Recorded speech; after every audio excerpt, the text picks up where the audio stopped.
Huwag mo nang hintayin. Kurt?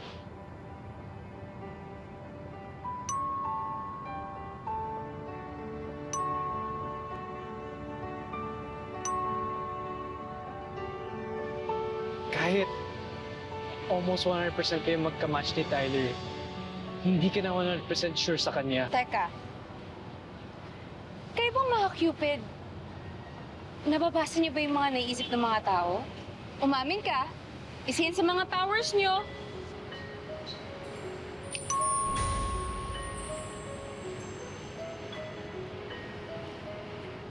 Sabi ko na nga, Be. Kaya alam mo lahat ng iniisip ko eh. Gusto ko rin nakikita mo yung iniisip ko. Yung nararamdaman ko. Ano ba yung dapat kong makita?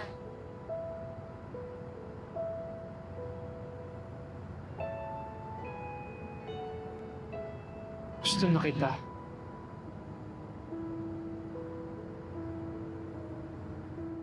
Ikaw? Gusto mo ko?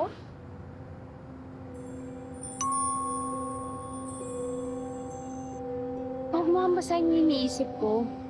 Totoo yung sinasabi ko. Teka, akala ko ba bawal kayo ma-inlove kayo mga Cupid? Bawal nga.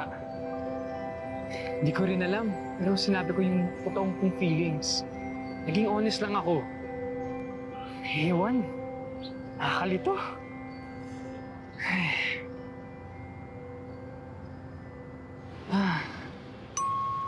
Kurt, huwag mo na basahin yung iniisip ko. Wala nga akong nakikita eh. Kasi ang totoo lang, nalilito rin talaga ako.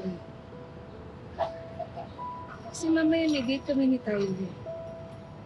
Tapos eto ka ngayon, nagko-confess na nararamdaman para sa akin. Hindi ko rin talaga alam Ano ba sinasabi ng puso mo? na gusto rin kita.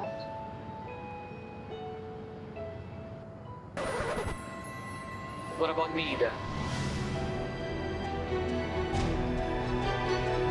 Patay!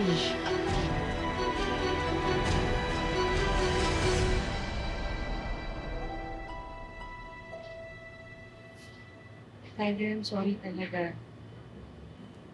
Kasalanan ko to. Ilang araw na rin kasi talaga ako napapaisip eh. Araw na akong nanilito. Pero pumayag pa rin ako makipag-date sa'yo. Actually, Ida, napapansin ko naman yan. Ano?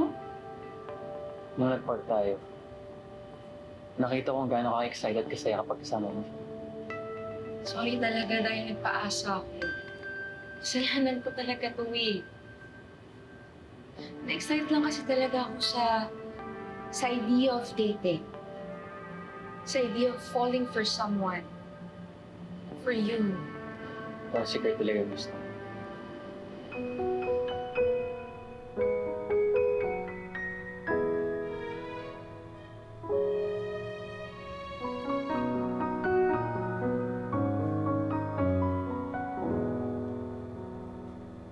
No offense po, tita ha. Pero parang hindi bagay yung pamangkin nyo sa kaibigan ko, tita. Kasi parang wala silang chemistry, tita eh. Alam mo kung ano talaga ang kinaka-offend ko? Yung panay ang tawag mo sa akin ng tita. Sorry na po, tita. Miss Tita. Miss Kisses. Sorry. Umayos ka. Opo, Umayos. opo. Pwede bang ceasefire na muna tayo? Ang pag-isipan na lang natin, gumawa tayo ng plano para yung pamangkin mo at saka si Tyler, sila yung magkikita sa finish line. Out ako dyan. Ayaw kong diktahan o pilitin ang pamangkin ko. Oh, ikaw naman. Ayaw mo lang aminin sa akin na #Team Kurt ka eh. Hindi naman. Kaya lang, kung ipipilit ko yung si Kurt kay Ida ko, baka naman magig-rebound lang yung kaibigan mo.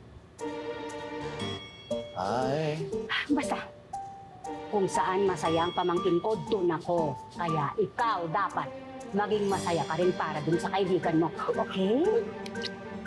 Pero hindi ho talaga pwede yung pamangkin nyo at saka yung kaibigan ko. Hindi pwede. Bakit nga? Hindi ko lang tirit.